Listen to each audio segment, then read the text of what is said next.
Jaffe to you this afternoon. Anne has been a very good friend of mine for over 10 years.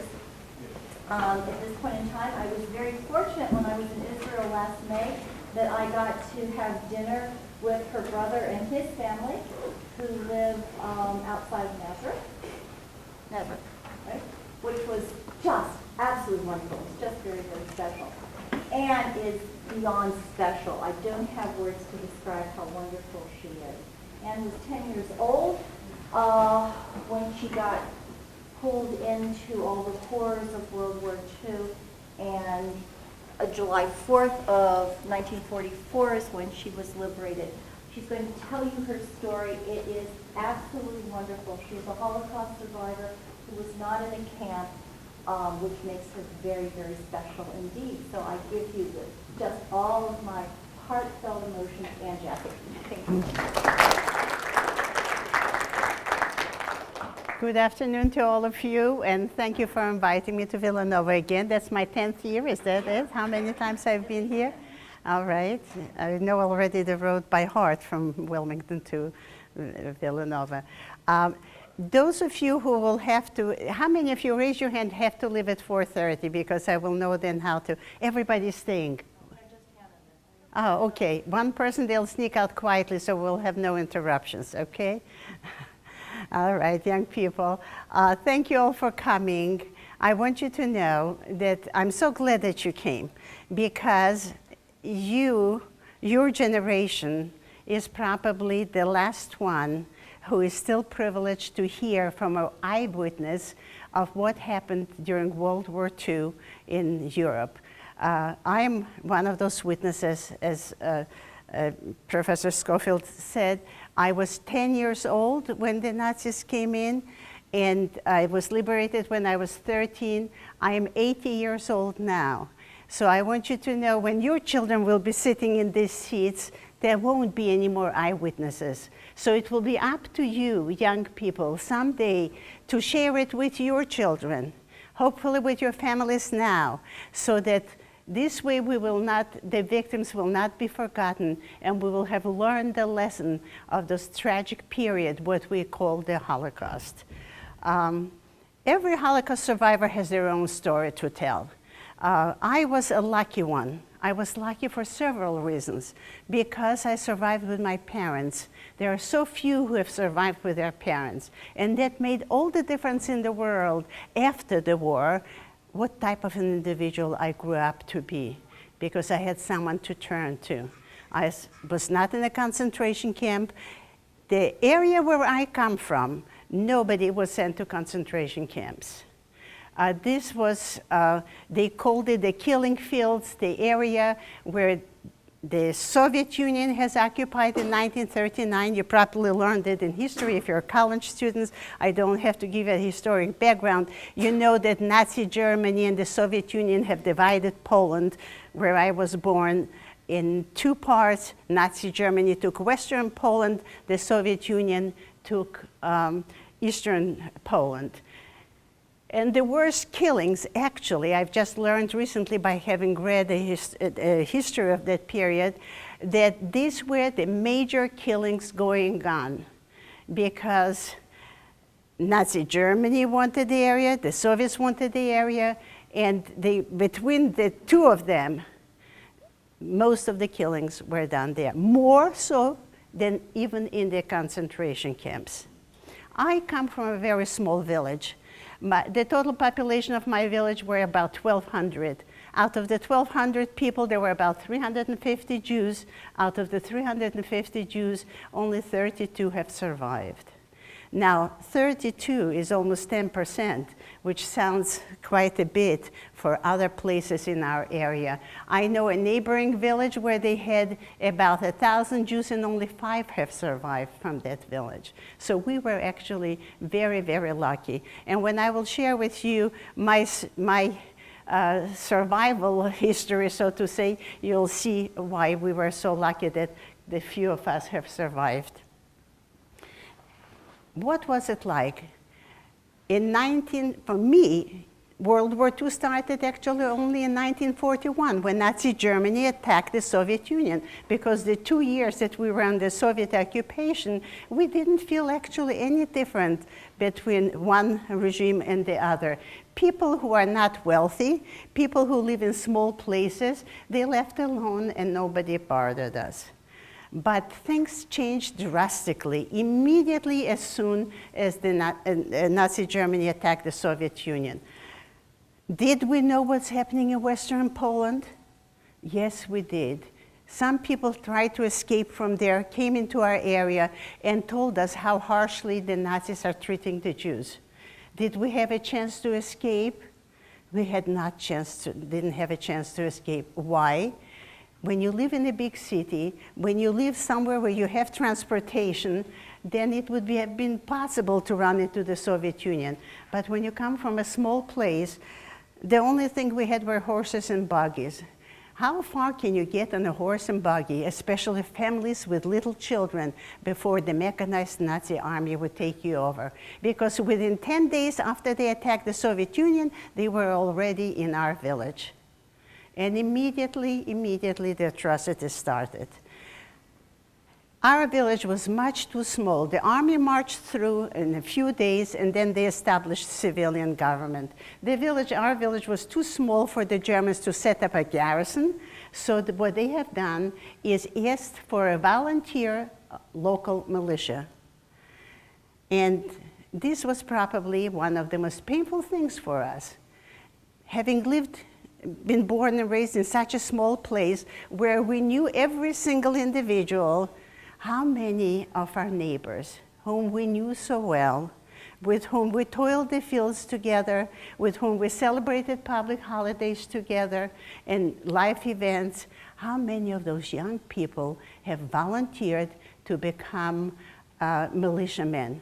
And it became clear very, very quickly that their job was to help the Nazis do the dirty work for them. It started with the killings right away. First, smaller groups and larger groups, but I have to always ask this question, because if we will not learn this lesson, then all my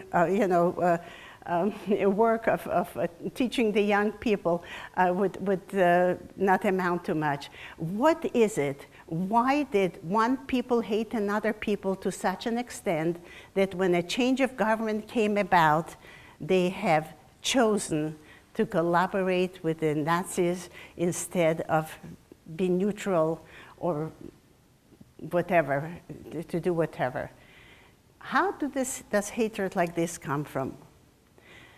I could tell you there are many, many reasons for hatred. And now I have learned an additional reason why it was so hateful in our area more than anywhere else, why they were so hateful. But the major reason why the hatred existed between the two people, the few Jews that lived in that village and between the Christian people, is because they were taught to hate.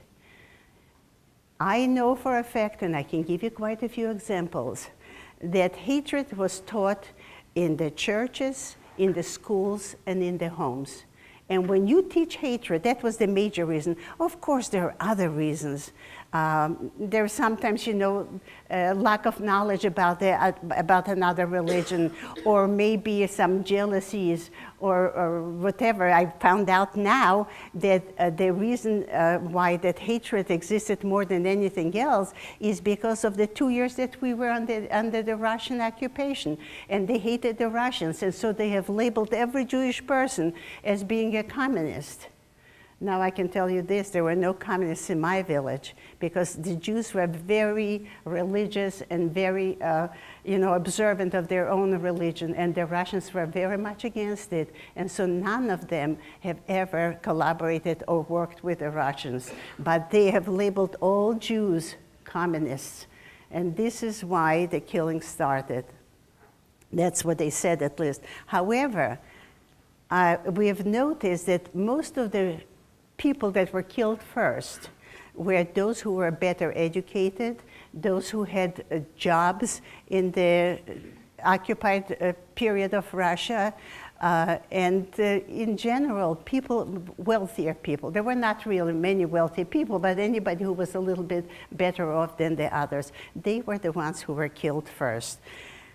And when a group was killed, what they would do is take all their belongings, bring out into the marketplace, and anybody could take, when I say anybody, of course, not the Jewish people, but anybody, the Christian people from our village and surrounding villages could go and take everything that they wanted. There was not much really left at that time still because of the laws that they have instituted for the Jewish people. Because as soon as they came in, they instituted the following. Jews must wear a yellow star, Jews must give up everything, valuable property, anything made out of gold or metal. All our civil rights were taken away. All men of a working age had to go and do hard labor. And of course, they didn't get paid for it. The only thing they did get is an extra ration of bread at the end of the day. So these were the laws that they have issued for the Jewish people. So everything that we had of value was taken away right away.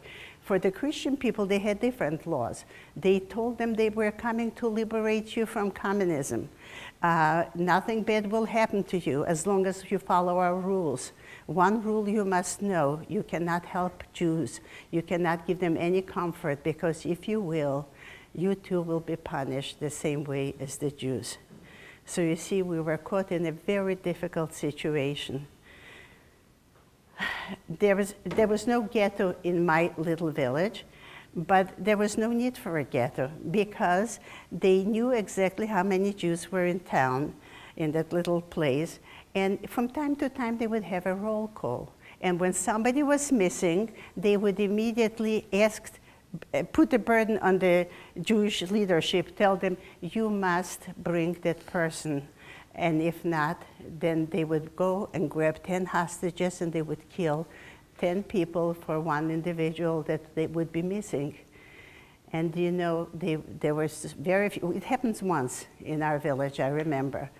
And after that, after the first time when that one person we could not find and they killed 10, nobody dared to run away. Because the first question people ask me is, you saw what was happening. Immediately the killing started. Why didn't you try to hide? Why didn't you try to run away? We were in a situation, caught in such a situation that even if we would find somebody who would hide us, other people whom you knew so well, they would probably pay with their lives for your escape. So nobody dared to run. I remember I had a cousin who was at that time about 19 years old, and he came once to his mother and he said, I can see that they will sooner or later come and take me away too. I would like to run away and try to hide somewhere. And she told him, if your life is so dear to you that you don't care that the rest of us will get killed because of your escape, go ahead and do it. But he didn't do it after he realized that it was too much of a price to pay for his only escape. And even if, he escaped, where would he hide? Who would hide him? When the Christian people were told, you must not help or hide any Jewish person. And yet, I must tell you that there were some extraordinary individuals. I mentioned to you, it was painful to us, the fact that so many have collaborated and helped the Nazis do the dirty work, because all the small killings were done by our own local militiamen. But I must tell you, there were on the other end some extraordinary individuals whose conscience moved them, and at such a horrible time, took a risk with their lives and helped. In my village, the same as in many other places, I hear from other survivors, there was one man that stands out more than anyone else. He lived in a homestead about 3 kilometers away from our village, and when he saw what was happening, he tried to help. First, what he did, I did not mention it in the beginning, My mother had her last baby 10 days before the Nazis attacked the Soviet Union. So we had a tiny little baby on our hands. There were no stores in a village like ours that one could possibly go and buy milk. So this man would sneak in the back of our house because the Nazis took away our cow right away as soon as they came in. He would sneak in the back of our house and he would leave us some milk for the baby, which was an extraordinary, heroic thing in itself to do, because not just a militiaman would see him, but even a neighbor would see him do such a thing, could go and tell on him, and he would be punished for doing such a thing. And one day this man found my father standing in the back of the house, and he told him, he says, listen, I see what's happening in this place. He says, in smaller groups, not a month or went by where a smaller group was not singled out for killing. He says, I'm afraid that when your turn will come, he says, I would hate to see, your parish. If you will have a chance, I want you to know I want to help you.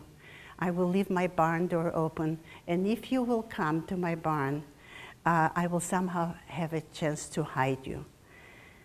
You know how much courage it takes at a time like this? I often ask myself as an adult, because I was a child at that time, if I would have had the courage to do such a thing.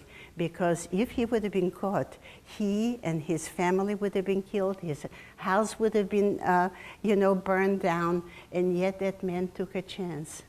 And these are the true heroes of that period. It turned out that my father did not have a chance to run and escape into his barn, but the word spread in our village quickly that here is a good man who is willing to help. And when the final solution came, what the Nazis called, meaning when they decided that every Jewish person should be killed at a certain time, that one man saved 10 Jewish people. And these are the people that should not be forgotten, because they have done the right thing, it seems to me, even though they took a chance with their lives. The first 15 months in my village, we lived in such total fear, day and night, not knowing, you would get up in the morning and you did not know whether you'll really see the end of the day. Your father was taken away to work in the morning. We looked forward to seeing him every day return, because if he would not return, and it happened that some people were taken away for labor and they never returned. They decided that they are dispensable, and they killed them where they were working. And once they killed the heads of the family, they would come and take the wife and the children, and they too would be killed later on. And so, I remember trying to wait every single day to see if my father will come back, if we still have a chance for another day, to live a little bit longer. And then the humiliation. Everyone, I will tell you, what they used to do is single out some more prominent people, such as the rabbi in our community and our militiamen. This was not done by the Nazi soldiers that came in and did later on the major killings. They would humiliate him any way they could, take him into the militia station, beat him up, and they would forbid us to come to his help or to treat him and help him get well. The fear and the hopelessness with which we lived from day to day, we never thought that any one of us really will have a chance to escape death.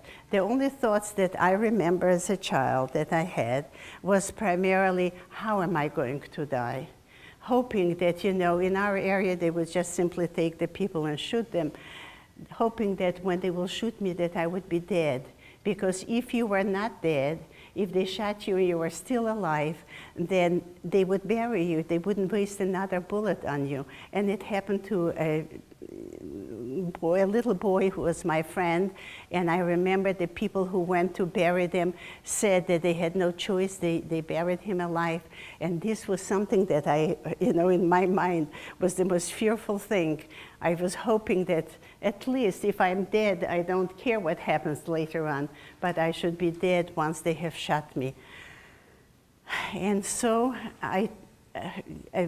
I'm trying to find the right words to convey the feeling of a young child at that time, the fear and the hopelessness and the feeling of what have I done wrong? Am I not the same human being as somebody else? I walk out in the street and I am not allowed to step on the sidewalk just because I'm a Jewish person. Absolutely nothing. Even though I was a year later, was 11 years old, and I did not have to go to work, but I would try to go and clean the streets, clean the marketplace, do anything that one possibly could just to get out of the house and to show that you're still a useful person, that maybe they will leave you alone.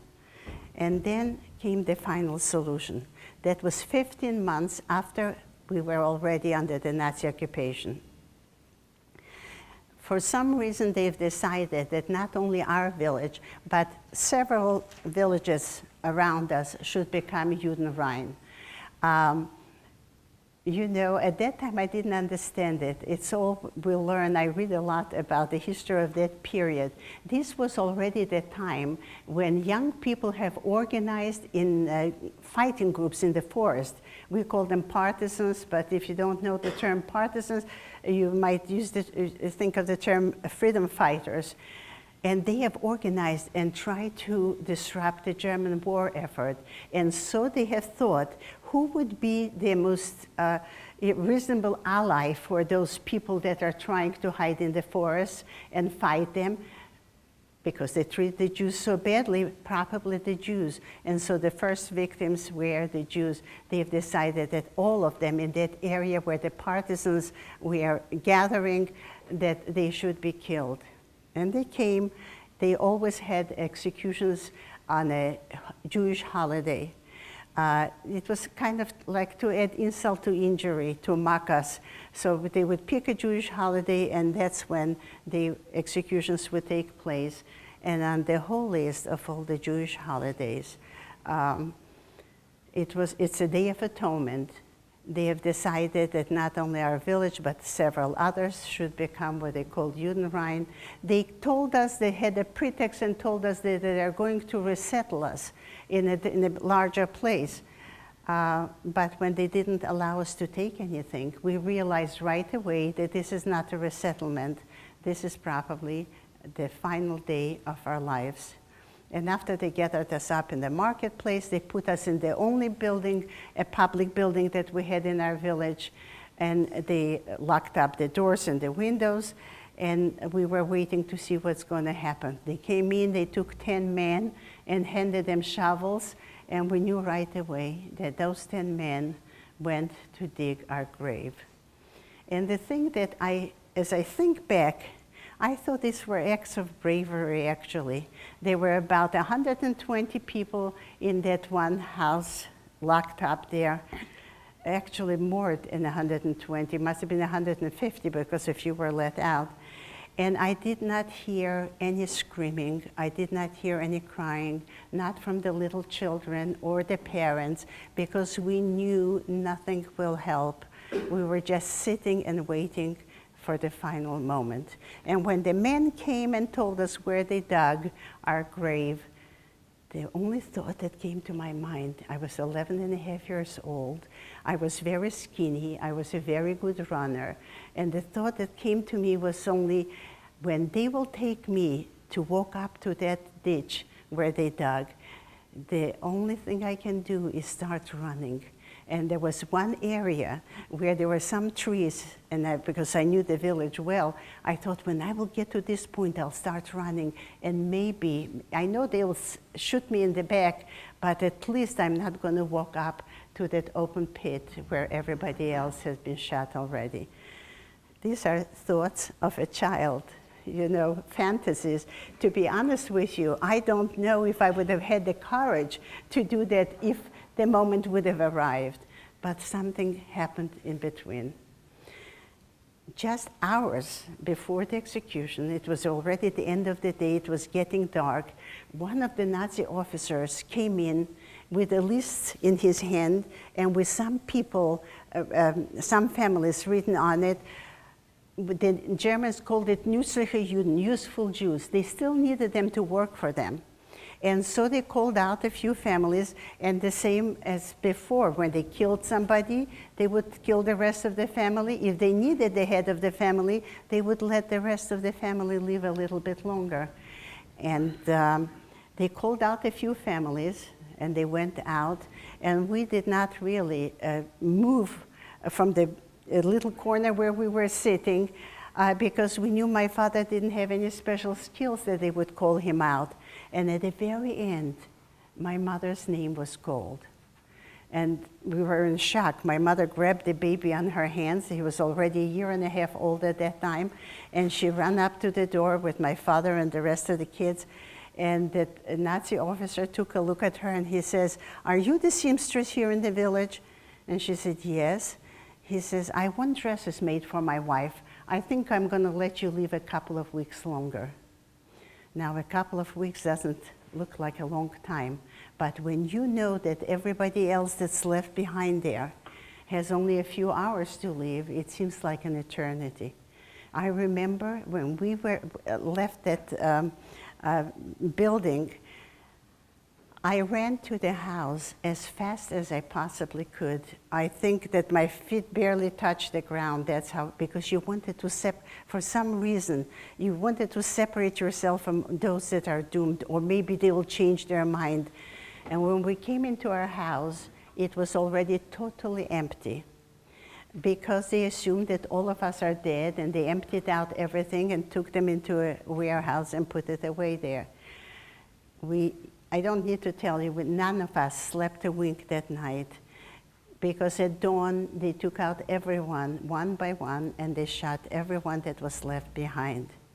My mother realized that she was let to live a little longer because she was a seamstress. They took away her sewing machine. How is she going to be able to make the dresses for that German officer?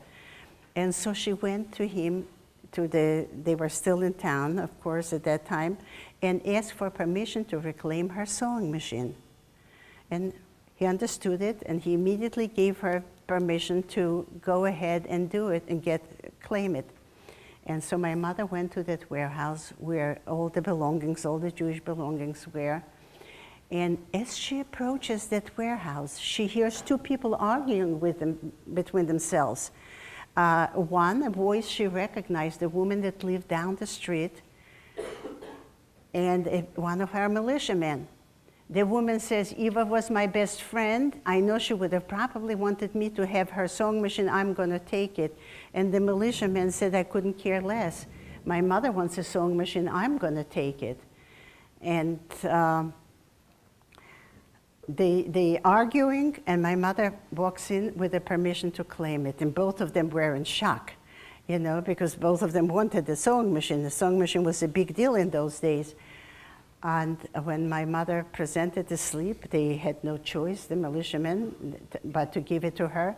But the woman turned around and she told my mother, "Listen, Eva, if they would have killed you this morning, would you want me to have your sewing machine, or would you want this militiaman to have your sewing machine?" Now, as a rule, my mother wouldn't even dare to talk back to a Christian person unless they say something bad about you, and then you can be taken away and killed. But she was already in so much pain. This was the morning where she witnessed the killing of everyone that she knew all her life, just a handful of us that were let out. And so she told her, she talked back to her, and she said, "Listen," she says, "I heard you say that you were my best friend. I want to ask you, this is how best friends act? You knew when the Germans came, they took away my cow. You knew I had a baby, You knew that I could not get milk for this was a boy, for him anywhere. Did you come around once to ask me, can you use a little bit of milk for the baby? You never did. You were just hiding from me all the time, she says. And this is, now you claim that you're my best friend. The woman didn't know what to say. But that very same day, they took us away to a ghetto in a neighboring town. And before we left the house, we found on our doorstep a jug of milk and a loaf of bread. And I want you to know, she didn't have to tell us who did it. We understood right away. The woman was not a bad person. The woman never learned. Nobody taught her to care for others that are different than she is. And that's why she didn't do. As soon as my mother explained to her what was the right thing to do, she came through and she helped. This is a minor incident, but you as young people, I want to tell you, it is so important to be sensitive to the needs of others who are different than you are. Any human being that is in need, if we can possibly ever help them, we should do it. This is our duty and this is our obligation. That woman, I want to tell you something. I'm going to interrupt and interject something very, pertaining to that particular woman. You know, when the Soviet Union was in our area there where I was born, we could never go there. They would never allow anybody to come back. But when the Soviet Union fell apart, my older brother who lived in Israel went the first one to take a look what our village looks like, what happened there. And he found that woman. He knew about this incident and everybody told him that, oh, this is the evil person, you know, she didn't help your mother because, you know, in a small place everybody talks and knows. And he says, no, you're wrong. She's not a bad person. He found out that she was a very sick woman and she needed medicine, and which you couldn't get in the Soviet Union. He lived in Israel where it was available, and for years he would send her medicine to sustain her life. And I will tell you, the whole village talked about this event, how my brother responded with kindness to this woman who didn't show kindness to us. But this is the way to do. You learn by example. You know, just because somebody is not doing the right thing doesn't mean that you don't have to do the right thing. Let others learn goodness from you rather than, you know, retaliate for things that were done wrong. What happened after? I mean, I'm interjecting this only because you're young people and you have a life ahead of you, and maybe we can learn some lessons, you know, for kindness and caring about the others. What happened in that other town when they took us away? Immediately that very same day, they put us in a ghetto. It was a very small ghetto for useful Jews, what they called. And we understood that as soon as my mother will not be useful anymore, they will take us away with the next selection. And so my father started immediately looking, maybe he can find something to do that would, make us more useful. And one day when he was taken to work, he walked by a warehouse where they were collecting plants.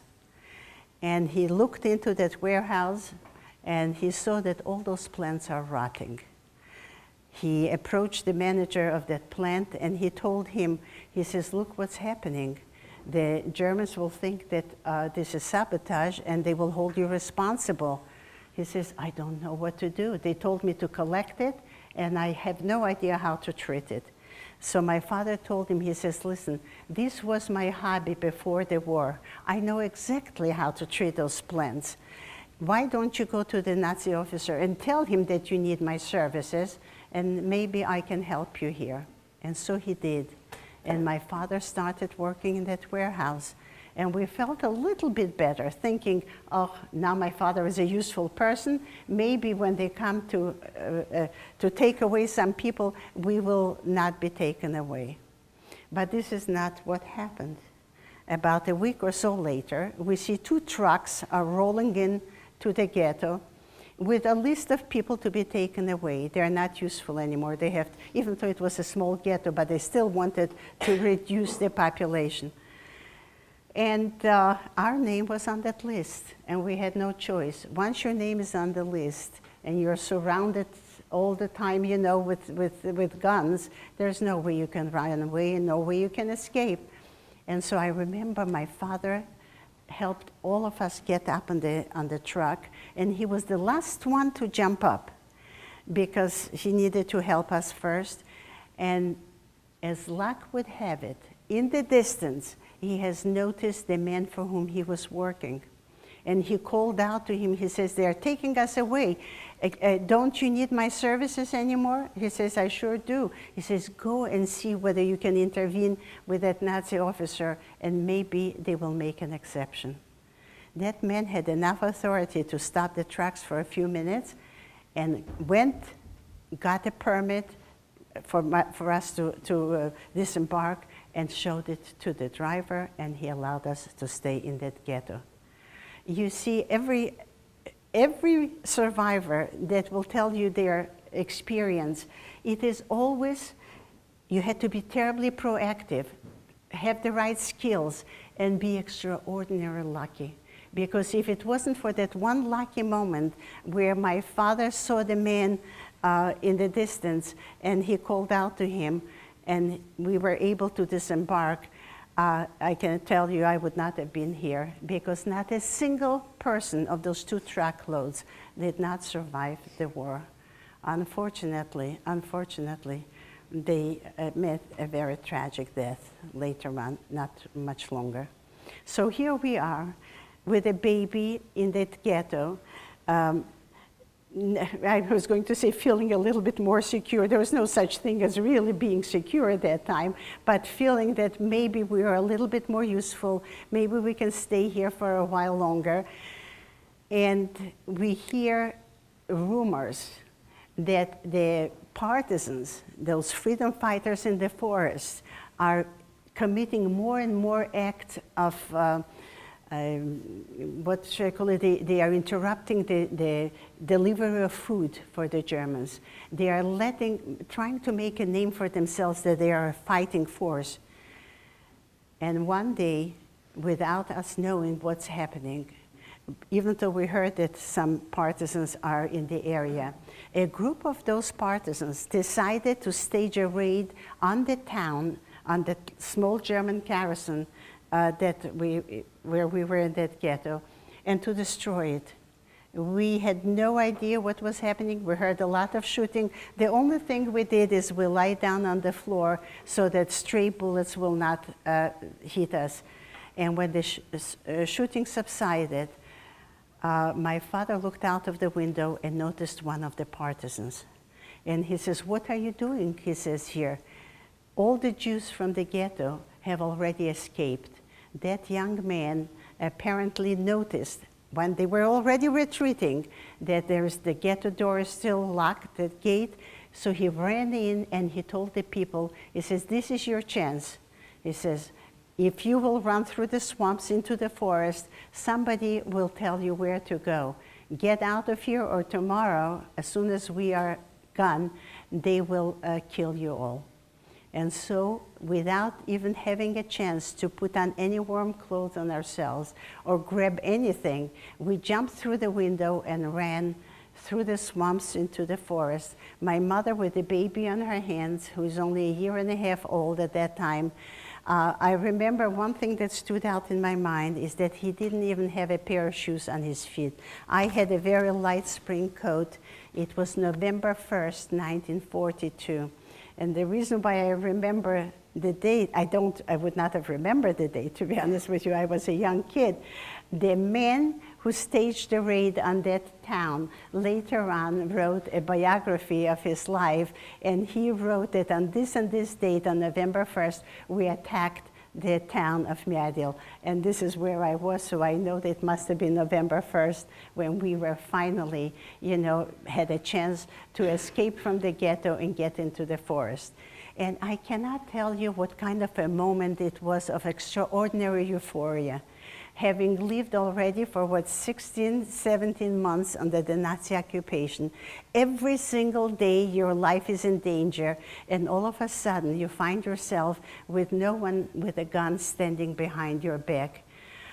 We thought maybe now we have a chance. Yeah, we thought the partisans would help us. But the commanding officer of the partisans told us, he says, I need young men with arms to help me fight. You are middle-aged people with children. He says, I have no use for you.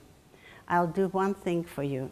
I will give you a guide, and he will take you from here into a faraway large forest, and there you'll have to fend for yourself. And there a new chapter of our survival starts.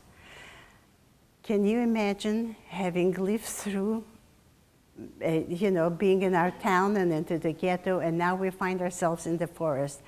The feeling was a little easier because there's nobody with a gun behind you, but the conditions, the weather, it started snowing a week right after we came into the forest. A week later it started snowing. We had absolutely nothing. When I stopped to think about it, how we made it through the first winter, it's mind-boggling. The partisans helped us make a bonfire, and they told us unequivocally, you guard it with your life, because if you let the fire go, you're as good as dead. And my mother followed through on it as they told. Every child had to sit around the fire because that's the only way we could get a little bit of warmth. And when I say a little bit of warmth, in the winter, in the horrible cold, you sit in front of the fire and the front is burning literally, but your back is freezing. And you keep turning, to make sure that you warm up your back a little bit. I remember I used to shiver all the time so hard that I couldn't understand, I couldn't stop it. So one day I asked my father, because with my simple way of thinking at that time, I said, tell me, is this what will happen? If this is how my soul will jump out of my body by shaking so hard from the terrible freezing cold? I didn't know. What could it be that makes me, jump like this all the time? Where do you get a little bit of food? The cold was horrible, but where do you get a little bit of food to even a minimal amount you need to survive? Because we had absolutely nothing. Somebody told us where the nearby villages are. And we went to a nearby village and begged for food from the farmers. And I must tell you that those farmers, who are poor people themselves, were so kind. When they saw our despair, when they saw our terrible need, would help with whatever they could.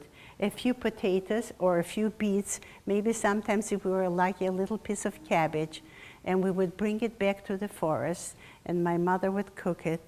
And what did she cook it in? Where we had nothing. I mean, this is something that I very rarely tell people. One day she went to the village and found a farmer discarded a broken pail. They couldn't carry water with it anymore because it had holes in the bottom. And my mother asked for it, and he gave it to her. And so we would bring the pail, put it in the middle of the bonfire, put some clay soil on the bottom to make sure that the water doesn't run out so quickly. And there was no water either, so what we did, we collected snow and melted snow for water. And do you have any idea how much snow you have to collect to get just a little bit of water? This was our job, constantly collecting snow to fill the pot so that we can boil the few potatoes or the few beets that we got in the village. And my mother would divide up, and there were many days where we had no more than maybe 3 potatoes for the whole day, and we had to get by with it.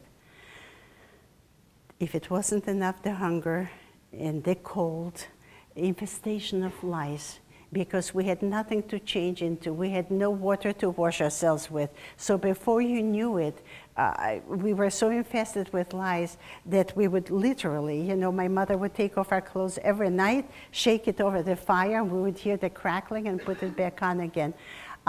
It was impossible to get rid of them, and that was another one of the nuisances. the younger people moved away very quickly from that area in the forest. They found a way of making a dugout. They made themselves dugouts and they would crawl in. And the only people that were left were us, because we had little children. Nobody wanted to be with little kids. And one elderly couple who nobody wanted. And you know, at that time, I felt it was so very selfish of them to move away and not help us at all. But I could understand now, everyone had to look out for themselves. It was only weeks later that somebody had pity on us and helped us make a little dugout in the ground so that we would have a place to hide from the elements. If it was for all those terrible things that I mentioned to you in the forest the first winter, and if they left us alone, most of us who escaped from the ghetto would have survived. But unfortunately, the Germans found out, probably a disgruntled farmer somewhere told them where the Jews are hiding, because they would get a reward for informing on Jews. You know, salt was scarce. You would get 5 kilograms of salt if you told them where Jews are hiding. And the Germans would come to the forest periodically and try to find us and try to kill as many people as possible. And I remember the first winter, we went through 3 blockades, which was a horrible, horrible experience in itself. Because again, it's the winter, you're running, they can tell by the footprints as to where we went, and to survive any of those blockades was really, really a miracle. I just want to see whether I have enough time. If we'll have a question and answer period, ask me if we'll have the time to tell you an example how difficult it was to survive any one of those blockades.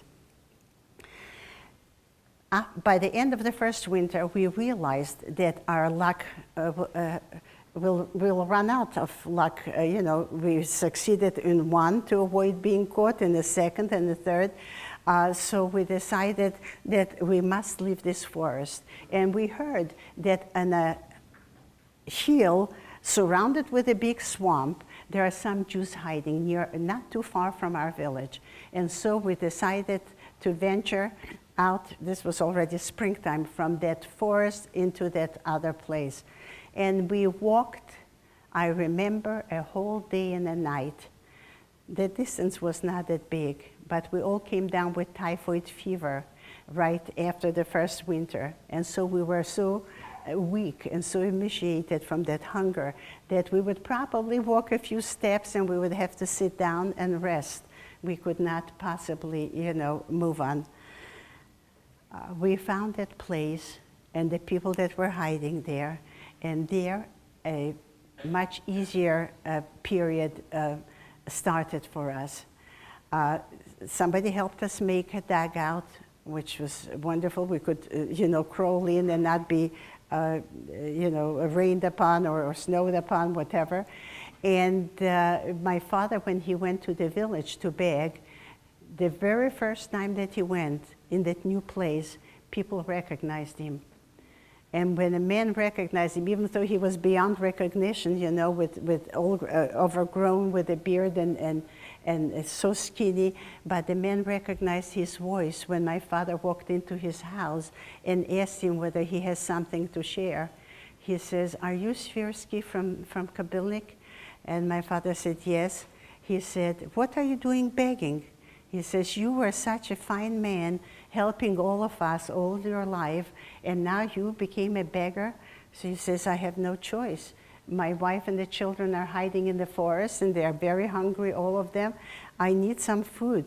He says, "I'm not going to let you do it." He says, "People in this village know you, and I don't want them to be gloating, you know, over the fact that you have you're sunken so low as begging for food."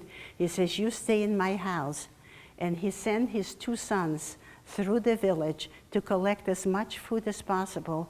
He says, to say, "This is for a very special person, and he's in need, and you must help." I remember my father came from the village to the forest, For the first time, he brought a whole bag of black peas and a bigger bag of potatoes. And my mother cooked for the first time, you know, a black pea soup. And each one got a can. That's all that there was at that time. And I remember when my turn came to eat that can of black pea soup, all I could think of is how foolish I was before the war. Why didn't I eat black pea soup? It's so delicious. And I thought to myself, the only thing I want, if the war will end and I will survive, to have just enough black pea soup to eat. But not just a small can, enough so that my stomach will hurt from too much food instead of too little food. These were the wishes of a young 12-and-a-half-year-old kid, you know, who went hungry for such a long time, and to whom that can of black pea soup cooked without salt, without onions, without anything, tasted like manna from heaven, believe me. As you can hear, the second year was when I say the second year, the second winter, because we were a total of 20 months hiding out in the forest like hunted animals, you know, just trying to make it from a day to day to live a day longer. Our hopes were greater in the forest than while we were incarcerated in the ghetto or in our own hometown, because we already heard from people that the German assault on Russia has stopped and the Russians are beginning to push back. So we thought maybe if we are lucky, maybe some of us will survive and be there to tell the world what those beastly Nazis have done to our people. Because even though they have killed many non-Jews also, they've killed tens of thousands of Poles, Ukrainians, and other people, anybody, and their own people. But Jews they have singled out for one reason only, just because they belong to the Jewish faith. And this was their ideology, so to say, to exterminate all the Jews under the Nazi rule. We were extremely, extremely lucky that we were liberated early. You heard July 4th, 1944. The war didn't end until May 1945. It went on for a whole year longer. So those who were incarcerated in the concentration camps had to go through those horrible ordeals for almost a year longer than we did. So that's why I said I'm very, very lucky survivor. And when the war ended, we had no idea that there were concentration camps. We just saw what was happening around us, total devastation. In every village, in every little town, there were just a handful of Jews that were left alive, hiding either in the forest or some Christian person that was kind enough to take a chance and hide them. And but I don't want you to think that we were not grateful to the Soviet army that had liberated us, but once we were liberated and we saw what the Soviet system is all about, we realized that this is not the best place for us to stay. We used the opportunity that there is a rule, former Polish citizens can go back to Poland. And so my father said, that's our chance to get out from the Soviet Union. We left the Soviet Union, came to Poland, realizing that there too is a communist system. We don't want to stay there. Clandestinely, we escaped from Poland through Czechoslovakia and Austria, and we came in the American zone in Western Germany. And there, they put us in what they call DP camps, displaced persons camps. And we lived there for about 5 years until we found a chance where to immigrate. Most of the survivors in 1948, when the State of Israel was created, went to live in the State of Israel, including my older brother, who found us after the war. Another older brother that was taken away, unfortunately perished in one of the extermination places. When our turn came, to find a place where to immigrate, we too wanted to go to Israel at that time, but the war was going on.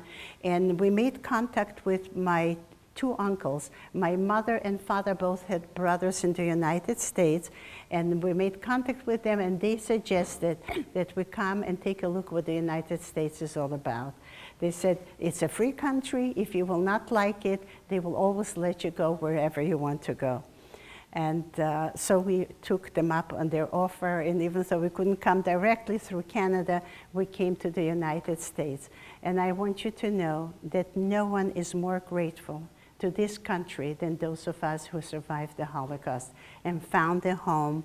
We found religious freedom, we found economic freedom here in this country, and we will be forever grateful, because up until now, we have always lived under dictatorships or under great discrimination. And here, for the first time, I feel like an equal human being to everybody else. It took a while to get adjusted to it. I remember the first years when I came here, I was afraid of everyone who wore a uniform, including I once took a train ride, and the man came by in a uniform. I was scared he was going to arrest me because a uniform was something danger, you know, but we can overcome. We can overcome all the difficulties there are in life. And so how many of you guys have been to the Holocaust Museum in Washington? Oh, wow, many of you. Thank you, thank you. Those who haven't had a chance, please go. Please go and see it. And I want to bring to your attention one item in that museum. I mean, there are many items. You know, I found a picture of my girlfriend who lives in Toronto, and the Nazis, she was in the Kaunas ghetto, and they were snapping pictures of children, and she was there. All of a sudden, I see her picture flipping through, you know, in the museum. But the thing that I wanted to bring your attention to is the saying, as you leave the museum. It is such an important saying. It was said by a German clergyman. His name was Martin Niemöller. And he himself, in the beginning, when Nazis came to power, he was very much pro-Hitler. But when Hitler declared that the church must obey the state, he was very disappointed and started to speak up. And when he started to speak up, he was thrown into a concentration camp. And when he survived, people came to him because not only was he a well-known clergyman, he was also, you know, a philosophical individual. And people asked him, they said, tell me, how is it possible in the most enlightened country in Europe, Germany was considered. How is it possible that in this country such atrocities could have happened? How come that a people so intelligent could become so barbaric? And he says, I'll tell you how it happened. He says, when the Nazis came to power and they came and they took away the Jews, I wasn't Jewish, so he says it didn't concern me and I didn't speak up. And I'm just paraphrasing. Then they came for the communists. I wasn't a communist, it didn't concern me, so I didn't speak up. Then they came for the labor people, and he says, I didn't belong in that group either, and so I didn't speak up. And then at the end they came and they took me away. And when they took me away, there was no one left to speak anymore. And there is a tremendous lesson here for us to learn. What happens in a society when the rights are denied one group of people, and we remain silent, we don't speak up? There comes a point where our own rights will diminish to a point where we too will have no voice. So that we must care what's happening to others. Minorities are to be protected in any society. You know, democracy doesn't mean that the majority rules. Democracy means that the rights of the minority is also protected. That is the system that we live in here. And I will tell you, as young people, you don't know how lucky you are that you were born in this wonderful country. And I know many of you will probably become leaders in your communities or in the country, and it will be up to you to see to it that the rights of every individual are protected, that we not teach hatred, that we teach kindness and tolerance to other individuals who are different than others, and to be very sensitive to the needs of other individuals. I see that the time is running, And I want you to have a chance to ask a few questions. So I will finish here, and I want to thank you all for listening so carefully.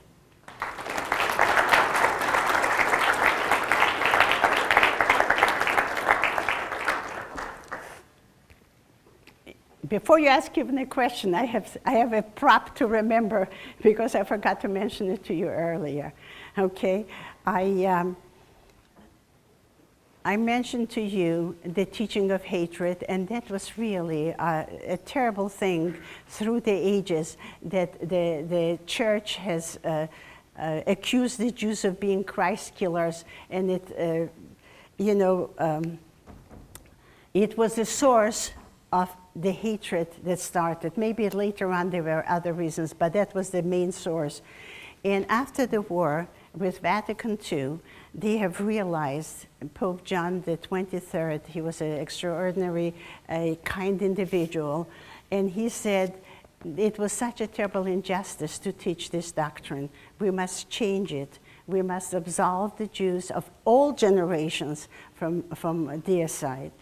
And so it has changed, and slowly it will take a long time before people, something that you have learned, that people have learned over decades, millennia, to overcome right away. But here in the United States, I am most proud we are doing something about it here. About several years ago, there was a gathering of all the bishops in the United States, and they have come to the conclusion that we must be proactive and do something about it. And they have instituted in the Catholic schools to teach not only about the Holocaust, but also to teach about Judaism, to know what Judaism is all about. And I have gone to many Catholic schools. This young lady has been to a Archmere Academy in Wilmington, where I live, and she knows I used to come there every year. And this is what they are doing, most of the teachers who have undertaken to teach about Judaism and about the Holocaust. And that's a great step in the right direction. Even Pope Benedict XVI that wrote a book right now, and he also put a whole chapter about this injustice and apologizing to the Jewish people for what was done to them over all these years. I'm waiting for a question before I can. Yes? While you guys were hiding in the forest and stuff, how did you guys receive information about the war? Farmers. Some of the farmers, we had no information, there was no radios or anything, but a farmer would go into the bigger city sometimes, and they would find out some information, and when we would come to the village, they would share it with us. That's the only way we could find out. As a matter of fact, it was a farmer who came to us the day that we were liberated. We had no idea. We heard a lot of shooting going on, cannon shooting, and he came in, he says, "You're free." I said, "What do you mean?" He says, "I went to the major highway and I saw the first Russian tanks," which means that the Germans have already retreated, only by word of mouth. Anybody else would? You've forgotten the thing that I have asked you, right, to remind me about how we escaped the first blockade. But that's not as important as what I want to tell you. Could have things been different if governments and other people would have cared? There were outstanding individuals who cared, defied their governments, and helped. I just recently watched the film, a DVD, on the Japanese ambassador to Lithuania, who really, he had no right to do what he has done. His government told him absolutely no help, no visas to any Jewish person. And he took it upon himself when he saw the plight of the Jews in Kaunas, in Lithuania. He took it upon himself, and he worked day and night to issue as many visas as he possibly could and escape through Russia to an unknown island. It was a fictitious thing, but a way of getting out from under the Nazi rule. These are heroes. Those of you who have gone to the museum in Washington, you know it's standing on Raoul Wallenberg Square. How many of you have heard of Raoul Wallenberg? Anybody heard of him? As a matter of fact, once a stamp was issued in his honor here in this country. And I want you to know who he was. He was a Swedish diplomat who served in Hungary. And when the Germans came to round up the Jews in Hungary, which was a couple of years later than in our area, he has created a safe haven. He singled out a couple of thousands of Jews he saved, gave them documents that they are Swedish subjects and they are not, the Germans should not take them away. One individual saved a couple of thousand Jews. You probably saw the film Schindler's List. If you haven't, rent it and see it, because it's such an accurate depiction of what happened at that time. One individual, his conscience was touched, and he helped save a couple of thousand people. I happen to have known a couple of the Schindler, what they call the Schindler Jews. When I lived in New Jersey, there were two of them in our community, and they always used to tell us the story about Schindler. And so even before the movie came out, I heard about him. The Holocaust Museum in Washington has sent me this calendar. It's called Heroes, and these are only a couple that I've mentioned to you. There is a whole nation of heroes. Anybody knows who is that nation who has saved every single Jewish person during the Nazi occupation? Bulgaria. In Bulgaria too, that's right. That's right, you're absolutely right. Denmark, yay, that's good. The Danish people, when Nazi Germany occupied Denmark, and Bulgaria too, Bulgarians have also saved their Jews, that's true. I shouldn't say the only one, Denmark. And when Nazi Germans came and they told the Jews to wear the yellow star, the king himself went on the radio, because of course they didn't have television in those days, that's a new innovation. And he said, we do not differentiate in our country between Jews and Danes. We are all the same people. If the Jews have to wear a yellow star, I will be the first one to put on a yellow star. And when the Germans saw that there was resistance to their orders, they have rescinded the order. And the Danish people have realized that they will not be able to, resist the Nazis for much longer, so they got organized, and at night, on fishermen's boat, they smuggled out every Jewish person from their country into Sweden that was a neutral country. And so every single Jew in Denmark was saved. This was a heroic country.